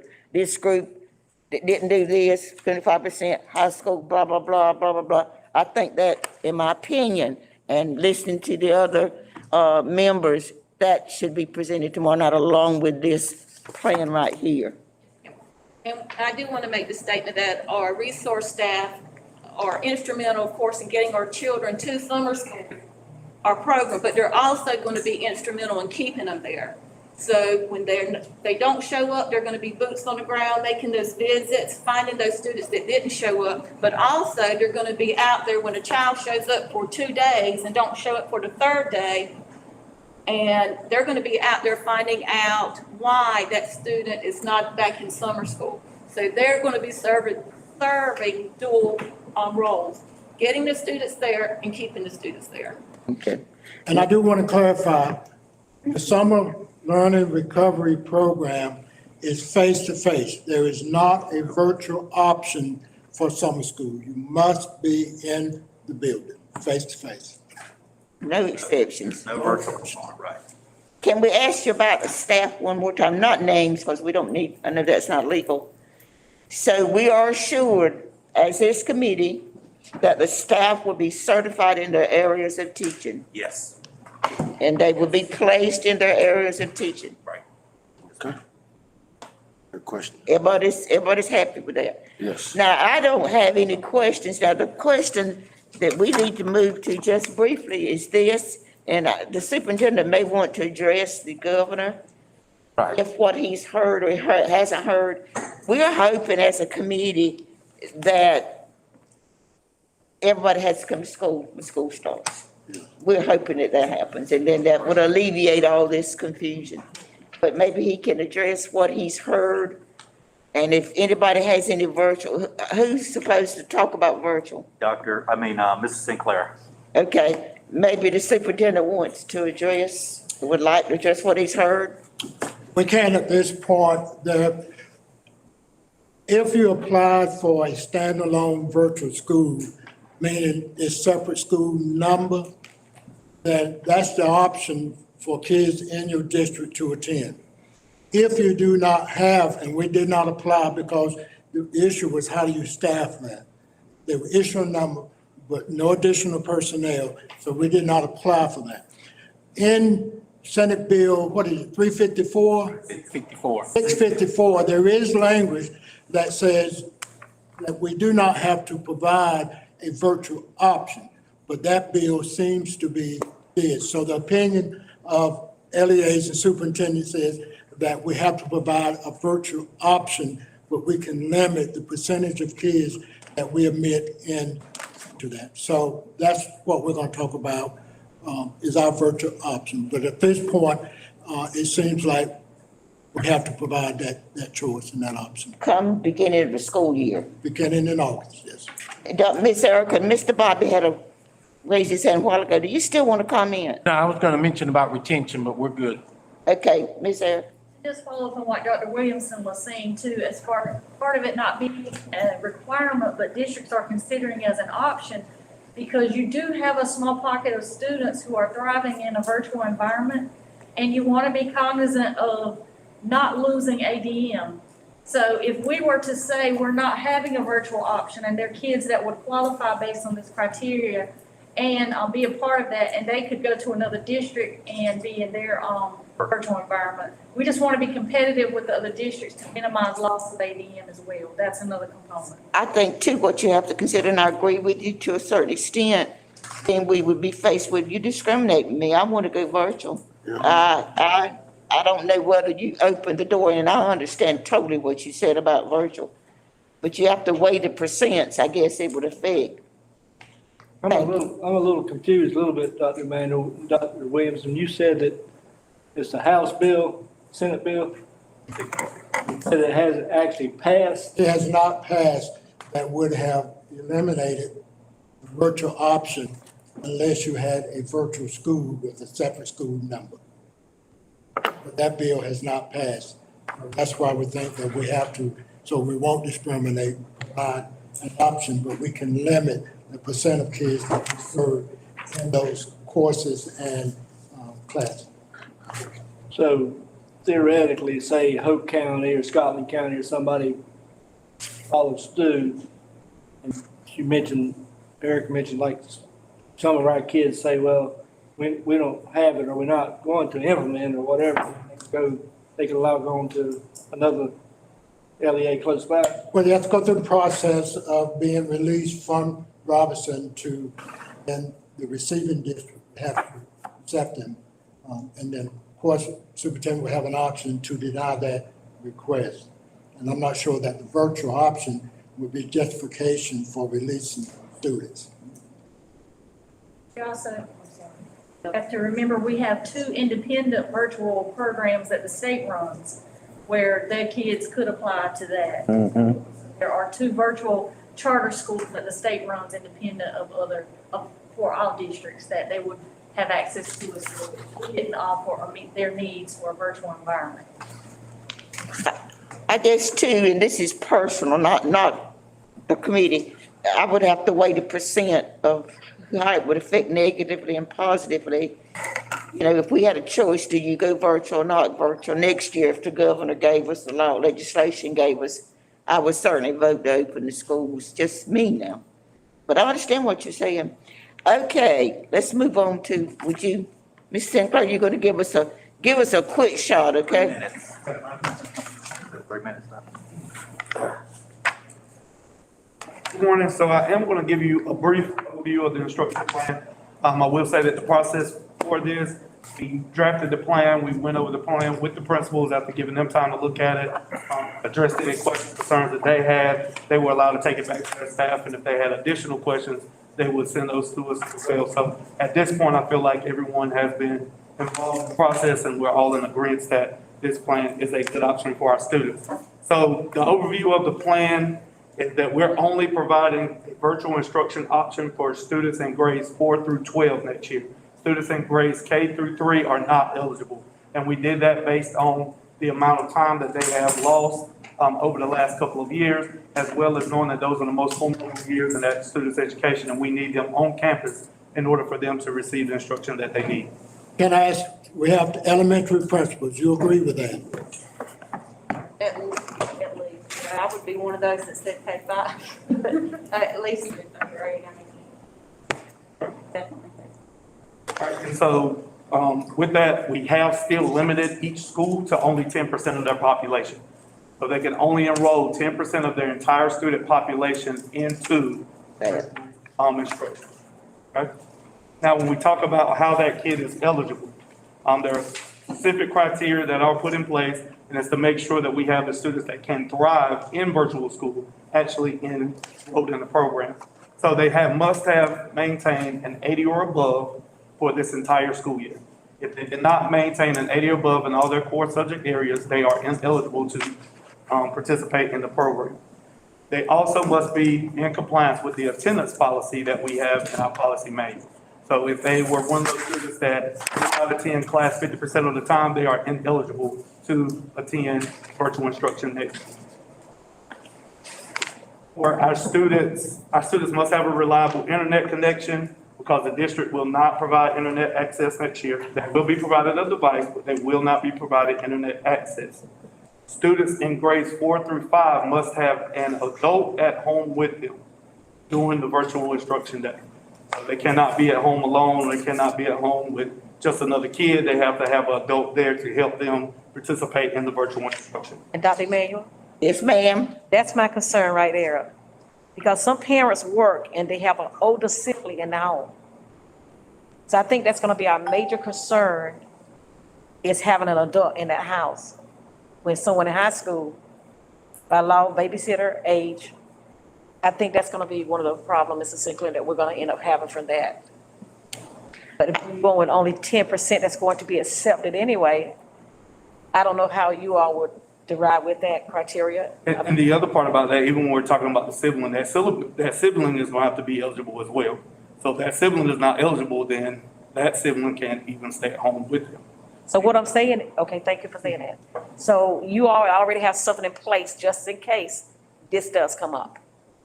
Because the requirement for the grades 4 through 5 with them having an adult in the household when they were there is if technical issues come up where the student cannot log on, the student needs additional assistance with completing any of the work, anything that is there for them that's offered by the teacher that is at school. So we need someone there that can assist them with that. Even when you're thinking about an older sibling, that older sibling already has its obligations to maintain their schoolwork as well. So if they're enrolled in a class, now you have that complication as well. So the recommendation is that we have an adult that can be at home with that student in grades 4 through 5 because they need additional assistance.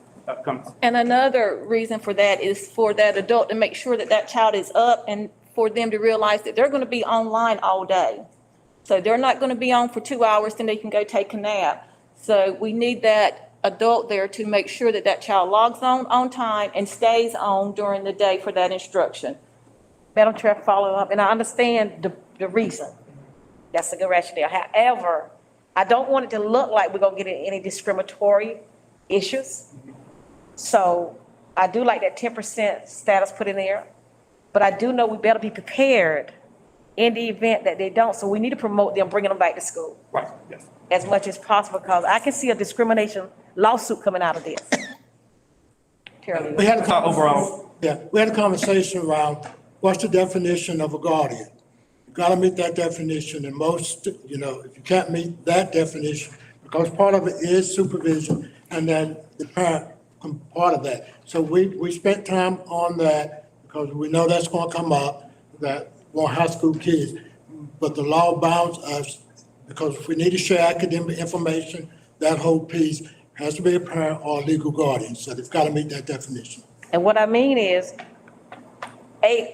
Red Springs High allowed it. Okay, their staff is approved, their students approved. What is the name of the school I want to think of? Your school isn't, your middle school, your elementary. Parkton approved it, but Red Spring High did not. Okay, the child is approved in elementary, but there's no one to keep the child at home, except the high school simply is. So we need to make certain that these parents who do apply to go on here, that they make certain that they understand the criteria. And we probably, Dr. Wilkinson, we may need to put a form where the parents have to sign. Exactly. So we'll get to that, yeah. I hush in it. We're gonna get into that. There's an orientation required, Mrs. Thurby. I mean, if you go on down, and I think that would be, in my opinion, the appropriate time to deal with stuff like that. That's, the signing part is what I like. Yes, ma'am. And so we have that. Let me just add, because this is what come up. I'd seen somewhere where this 4 or 5 said a parent. And then I seen where it said adult. So just so I'm clear now, when we're saying, does it have to be the parent or guardian? Or if we say it's going to be an adult, could it be another 25-year-old that has nothing to do with the family, even though there's confidentiality stuff here? Could that 25-year-old come in there and serve with that 4th and 5th grade? That's why we had adult. That's why the adult is there. That's what I wanted to make sure of. Okay. Cousin or. Okay. And parent. Okay. The church. They have it set up in the community where So we're kids actually go to one go spot. to a group. So are we, the person needs to be at least 18, or is there an age you're putting on That it? was the conversation we had about adult. Okay. Is considered. All right. Thank you. The last thing about eligibility is even though these students are enrolled in virtual instruction, they still must attend campus to take all local assessments and state assessments. So every benchmark and every state assessment at the end of the year, they still have to attend campus to take those, even though they are in virtual instruction. All right, and the accommodation will be made for that. So our timeline for that, if it's approved tomorrow night, we'll open those applications up on May 26th, and they must be submitted no later than June 9th. Going back to what Ms. Furby actually referenced, we do have the whole process in place for our principals as far as the contract, not the contract, application for our parents to actually sign, return to the school, determine their eligibility and everything else. So we have that whole process that we have spelled out for them. Okay, one of the things that we wanted to make mention of though is that the difference between what happened this school year in virtual instruction and what would happen next year. And that biggest difference is that we've got to be online all the time. You will be expected to participate in class as if you were on campus. So that means you will follow the exact same schedule that your school follows. So if they're on in first period for high school, for example, from 8 to 9:30, that student is expected to be online with their camera on in a work environment from 8 to 9:30. Okay? And the reason, again, our recommendation, our purpose is that every kid is back on campus. We don't want any kids to be virtual. However, we know we have to provide that option, so we just want to make sure that we have clear criteria and guidelines in place to make sure that's the best virtual instruction experience for them. Excuse me, Mr. Secretary, when you present tomorrow night, make sure that you bring that key element, the difference. I think that's extremely important. Yes, ma'am. And I really, really, really like that. And I got a question. So with this option, the teacher that's in the classroom, she will also be teaching virtually to a student that want to teach virtually. I want to go ahead and put that out there. So that'd be more work on the teacher again. I just want to add that piece. And so one of the things that I wanted to highlight as far as the conclusion part of it, because again, you can look at all the expectations tomorrow night, as it's of the time of this meeting. But tomorrow night, we'll go through a little bit more in detail about those expectations. But first, to address the athletics and extracurricular, students that are in virtual instruction can still participate in athletics and extracurricular activities at their school. Teacher allotment. So due to the limitation of only 10% of the student population being enrolled, and if you're looking at your packet, that is on page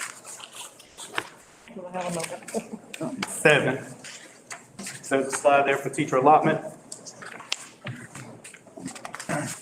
All teachers are expected to teach hybrid classes, okay? Because we only have 10% of our student population. So that means a teacher may have 20 kids in front of them in class and only 2 kids at home on the computer. And so we can't, due to our allotments that we have, we can't establish a different teacher for 2 students that's at home. Yeah, I just want to make sure. So all teachers will be expected to teach hybrid classes. And their instructional day may consist of in-person and hybrid classes. Yes. Yes, Ms. I'm sorry, I don't mean to interrupt, but to address that question, Mr. Leach, we're planning on using our ESSER funds to pay stipends to teachers for teaching in dual environments. Thank We're still you. working out the Okay. details because we don't obviously know the number of students and how that will break down. But we did write that component into our grant application to provide a stipend for those in dual environments. That was very Good, that's good. Yeah, that was smart. Thank you, whoever did that. Yeah, in fact, our intent is to continue to train every teacher to be able to teach in that hybrid environment. And you're right, it is extra Very duty. difficult. Yeah. Thank you. Yes, ma'am, Miss Sandy. I just wanted to go back to student requirements. I didn't see, you said that students have to have cameras on, but I don't see it written in there. And I know that has been a lot of confusion about. I saw it. whether we can allow students, or require students to have cameras on in, I believe it's in there, Miss Sandy. Thought I saw that. It's in the plan. Yeah, so if you're following the screen, because of the time constraint we have here, I'm kind of jumping to just important parts to get to a question session. But we will, tomorrow night, we'll make sure we're clear on that. It's in there. On the different things, but it is. Expectation Google Meet. And also to address those. And Dr. Mannion, Yes, sir. to add as well, we used our ESSER 1 money and purchased enough swivels and iPads to, so that every teacher in the district would have one in their classroom. Okay, I'm glad you brought that up. Have you done all the training on swivel on Google Meet? Is that the way it's been trained on Google Meet? I'm asking, I don't know. At this point, I would. Okay, Yeah. we have a request. Can you have some training on swivel other than Google Meet? We can.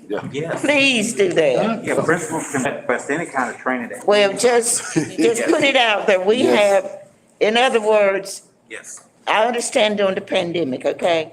But now, could we have a Google Meet training with real people touching? Well, face to face. Face to face, yeah. And a lot of our schools, Doc, have requested Stephanie and Lisa to go out. Cole's here, he can answer that question. Well, I Yes, think, so if the principal sends in that request, I think that's the redundancy of their services. If you had some district training on swivel and people came at whatever, I don't know if you have work days, half work days, or whatever you got, I don't know. we're just getting back into face to face, so. Yeah, definitely. but I think that's needed, especially for those who are doing hybrid, really needed. Yes.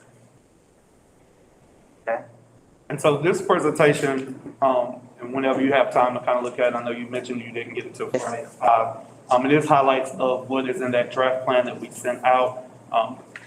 We will go through it tomorrow in more detail, but the biggest part that we want to make sure we cover tomorrow is the eligibility, what the expectations are for our students, expectations are for our teachers, and making sure that we're clear on that part before they start the application process. Because I think that once you hear all the requirements that we have, it kind of takes some students away from having that virtual option. And with that, especially with the 80, that means that student may not be as successful as they think they are in virtual instruction. And we only want to offer it to those kids that can be successful in it because that's their educational experience. Any other questions right now? Again, we skipped through some of it just based on the time constraints that we have today. But are there any other questions about the virtual plan based off what we've discussed that you may have? In my opinion, you all hit the key points in this. I like this. So now everybody understands the difference between Well, summer school. I don't think we had a misunderstanding. We had incomplete information, and we got the information at 5 o'clock. So I think and it's nobody's fault, okay? It's just that, the meeting was called so quickly, the curriculum meeting, and you all were striving to get it out to us, and we just got it late. And I think it's clearer now. But what isn't clear, and it wasn't clear, and I did think he would be totally for the public tomorrow night to talk about those groups of data and how you were zeroing all that efforts in on contacting who. I would say who you contacted. Who's the audience, in other words, those groups that we talked about. I think that's the lacking part in this summer school thing right here. Is because you said we contacted them. Okay, and then it will show that your efforts are targeted and focused. And I'm not saying they're not, I'm just saying that was one part that was missing for us too. Now, are there any, Mr. Terry, Mr. Gentry, I don't know if Mr. Gentry's still there, he had another conflict. Mr. Terry, you have any questions? Yes, I do. Thank you, Dr. Emanuel. I was wondering, for the requirements that we have in there for students, the internet requirement, I know we talked about the parents, for those sorts of requirements and things that we're asking that be verified upfront and monitored throughout, right? So my question is, for those pieces, if I'm a principal, 10% of your student population doesn't sound like a lot, but when you add on, okay, 90, you've got to do 90% of your face-to-face students are going to be face-to-face. But if you look at it, if this is done correctly, then 10% for 10% of your student population, you're going to be doing a lot of work. So if you're actually doing through this, the work up front and the monitoring throughout the school year. So my question is, what sort of support is going to be provided, or what can be done at the district level to take some of this off of the principals, administration at the schools, and the teachers?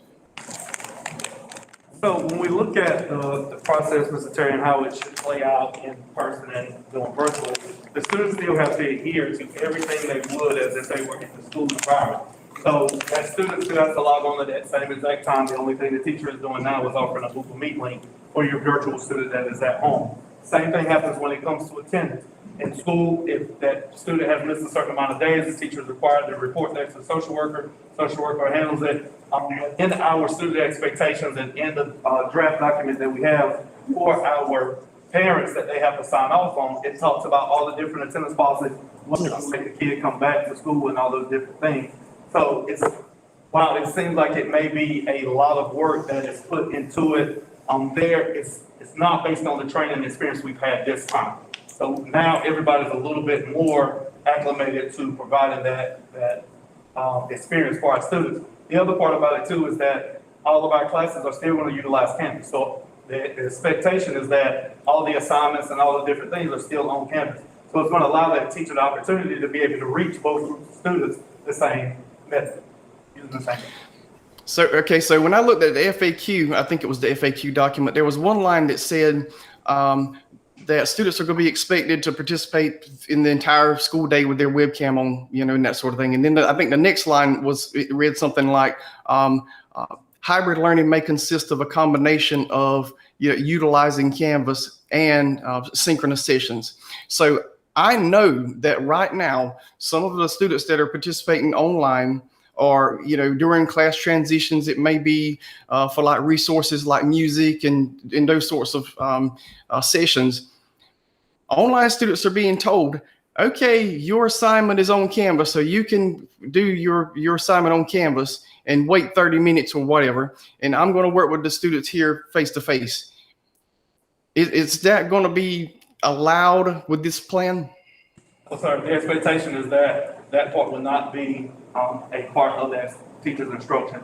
The part would be like within any class, you have independent practice time.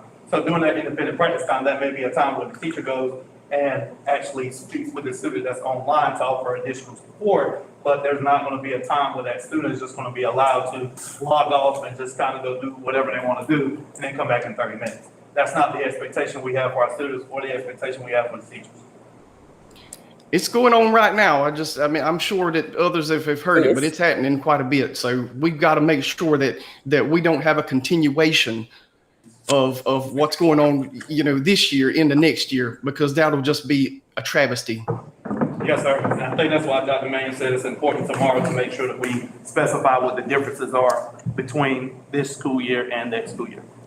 Dr. Madam Chairman, one of the things I do want to say concerning our staff is listening to the teachers teach. Every time I go out there, some schools also have it where it's a lot where, let's say the teacher's not before them, but it's being recorded. That child is still getting that educational component because people fear is still heavy on some people. However, the parent and child, they've got to integrate with the parents also, connect that you talked about. They've got to connect. And to me, listen, and my granddaughter, she got one of the tapes. She listened because she couldn't be in there at a certain time. She listened, so she received the same educational information that the other students received. I'm not saying every child is going to do that, but I do know that they're pushing it.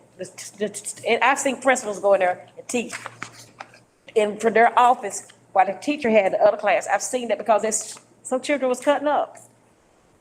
One child was cutting up. And I see principals start what they was doing and go and take care of that class. Or that student that was cutting up at home. Again, the expectation though is that our students just participate, even though you're participating in virtual instruction, but you can log on at the times you need to, and you can do all the things that are expected for you as if you were at the school. Sinclair. Basically, this virtual plan for the upcoming school year will be completely different than what we are experiencing now, based on the data that we have accumulated, the feedback we have received. So that's why this plan, that 80%, you're going to have basically your top students. They can handle virtual and follow all of these guidelines. Those are the students you're going to have participate. According to this plan, if their computer goes out, then they're counted absent. If they're not in that class during that entire time, they're counted absent. So they have to be online, they have to be participating to be counted present, the same way as if you were in class during the regular instructional day. And that will help out a bunch. Because a lot of them, they say, well, I logged in, I'm counted present. And that's frustrating for an educator. That's frustrating for a teacher to know that a child can log on for 5 minutes, be counted present. Right. And at the end of the day, we're still held accountable for that child and their performance. Right. Well, you mentioned it, now just tomorrow night emphasize it. What I read in here and what was just said, the child has to be on all day long. They're on this plan. It's not like it was this summer. Right. You're on all day long or you're not in school. And the more that can be emphasized to folks, if that's the case, I think you'll have more of them saying, I'm going to school. I can't be doing this, get on from 8 to 10, and then I'm going to take a nap at 10 o'clock. And it's not laying in the bed. Not laying in the bed, it's up, dressed. It's got stuff in here about being dressed, being up. You're in school. So that's dress code and everything. So that's a big difference than what has been going on, what Mr. Terry was talking about. What he's talked about, we've all heard it. But that's where this plan is changing that. So I would definitely say, please emphasize that tomorrow night. Okay. Okay, we have another presentation and then we have some action we got to do. Thank you so much. Very, very well done. We have social studies and he's going to do a masterful job in a few minutes, right? ma'am. Along with Good morning. Morning, how are you? Long, and I will preface this, that if you have any questions, I'll be glad to stay after to answer any questions that you have, so that, guessing some time. As we met last time, we addressed the new courses that will be coming with the social studies standards.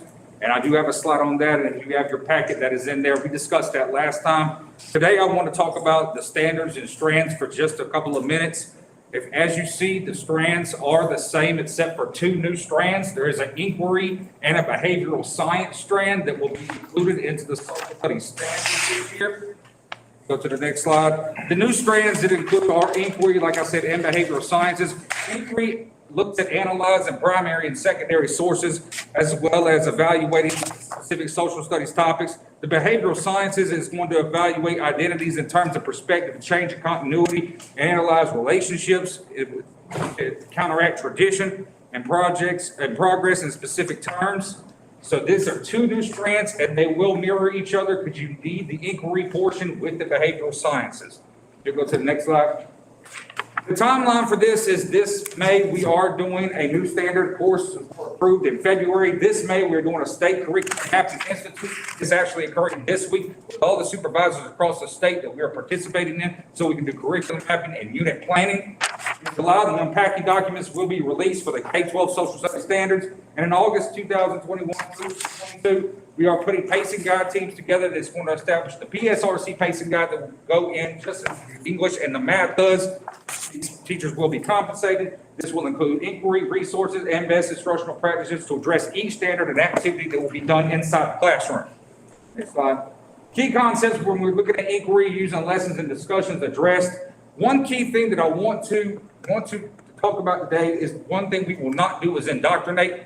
The definition of indoctrination is to teach a group of concepts to set beliefs uncritically. No teacher will indoctrinate any set of beliefs or ideals within their lessons or discussions. I know you've looked at House Bill 324 and had some discussion with other professionals about CRT. I do want to reiterate an inference that we will not indoctrinate any type of activity or lesson. All studies and all lessons will include inquiry and evidence base. If you discuss it, if you talk about it, you will have evidence to back it up. There will be resources. Next slide. Ma'am, I have a question. Yes, ma'am. What, and if I shouldn't ask it, tell me I shouldn't ask it. The state hadn't addressed it. The 1619 project, if I'm a teacher and I want to use it as a resource, have you all had any discussion about that? The 1619 project collectively together is a secondary source. What it was is it took primary sources together and put it together to put together a project that did have some implications and suggestive material into it. So there is a somewhat bias if you want to talk about it accordingly. That's a secondary resource. You can use it, but we're encouraging our teachers to use primary resources and evidence that there is no bias or indoctrination aspects to it. Okay. So it can be used, but it is a secondary resource. Gotcha, thank you. Yes, ma'am. Okay, so one of the examples I wanted to talk about is the American history. As you see in the new United States history, it will say critique from multiple perspectives of American identity in terms of oppression, stereotypes, diversity, inclusion, and exclusion. This is where the inquiry piece is going to come into play.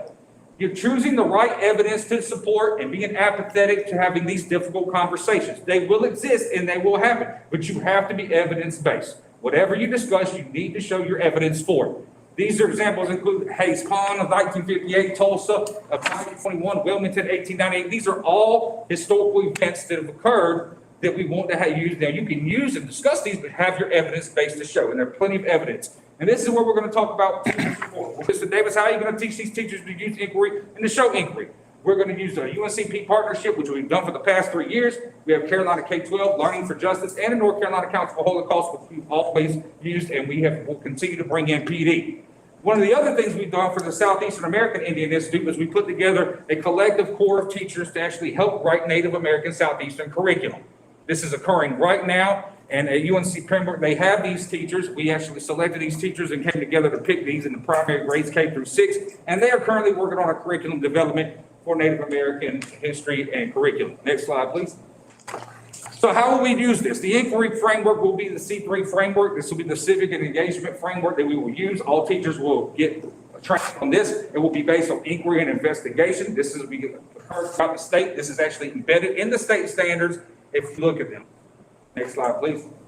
This is a link to the C3 framework. I will give you this if you have this slideshow, which I will send out to everybody. You can click on these. And of course, this is in guidance for enhancing rigor and the standards that are approached.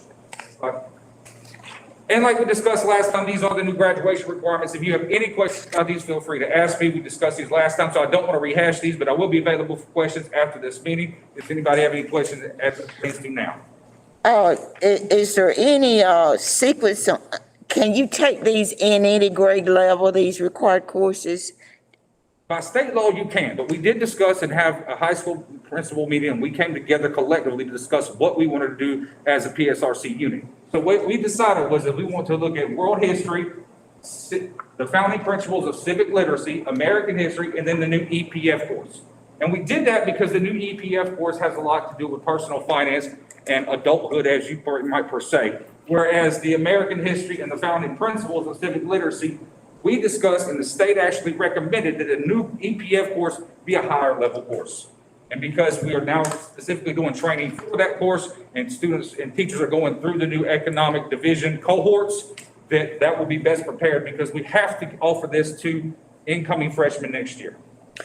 Well, and I want to go back, and it sort of hits to what Miss Erica was talking about the online. If you have a student that's gifted, talented, or just motivated, when you say that can only be done at that grade level, I understand English and all that, maybe. But it sort of restricts those kind of students. I think these are decisions should be made by the principal, that not just this guideline that you can take it in this grade level, that grade level. It depends on the student. Yes, ma'am. You agree? Yes, ma'am, because we do, and this is just a guidance. Like right now, currently at Lumberton High School, we have freshmen taking AP World History. We have some taking. Thank you. Technically in the 8th grade, you can take World History. We don't encourage it, but as currently in the legislature right now, you can. This is just a guidance. Of course, this is up to the principal, and a student can do that. So yes, ma'am, you are correct. That is at the principal's discretion, and it's just a guidance. It's not a requirement. Thank you. Yes, ma'am. Dr. Emanuel? Yes. In 1974, the late Dr. Adolph Dow was working on the Southeastern Native American history, and that's how they came up with the book. The Studies for the Only Land I Know in Indian Studies. So there is some documents that's already out there from Pembroke State University, if they want to use that does local history and Southeastern history that could be integrated into our curriculum programs. Yes, ma'am. I was one of the first students on the Wyvern House and that took the class and everything. Yes, ma'am. Any questions of any of the committee members or others? Comment, please remember our board meeting tomorrow night starts at 5 o'clock. 5 o'clock. So we're an hour early, our start time. Mr. Vondrae? Before we go, I would like to make a motion that we bring the Summer Learning Recovery and Enrichment Camp and our virtual instruction plan overview to the full board tomorrow Second motion. for approval. Second, got a second, and not that we don't love you, but only committee members can vote to bring it to the full board. And Terry, can you hear? Ms. Terry? Yes, I can hear you. Okay, Mr. Gentry, are you present? Did we lose him? We lost Mr. Gentry, so only board members or committee members can vote for this. If you're in favor of that, raise your hand. Committee members, raise your hand, Ms. Terry. We can't see you raising your hand. All right, so that's missed it 4. That's 4 of us. So we'll bring it forth to the board. It passes. We'll bring it to the full board tomorrow night, both these documents for the boards to vote for approval or disapproval. Dr. Emanuel? Yes, sir. Before you leave, and I was going to say this tomorrow night, but a lot of these folks won't be here. We did get a lot of information in our packet that come this past Friday. Yes, sir. And if you had a part to do with that, I thank you. Because, there's some more stuff we asked for, but there's a lot of information that came in that packet. To me, it's one of the better packets we've had. And I just thank you for what you did, because a lot of you might not be here tomorrow night. And we want to thank you as the committee, and we always yield to members. If any committee member has something you would like to say, speak now, forever hold your peace. If not, we'll turn it over to the superintendent. Thank you for this meeting. We needed a great conversation. Thank you so much. Thank you. Anybody have any, the benediction is, go forth and enjoy yourself. Thank you, Dr. that's right, sit down. Hey, Motion dismissed. Oh, I made the motion that we dismiss this. second. All in favor of dismissing, everybody vote. Aye.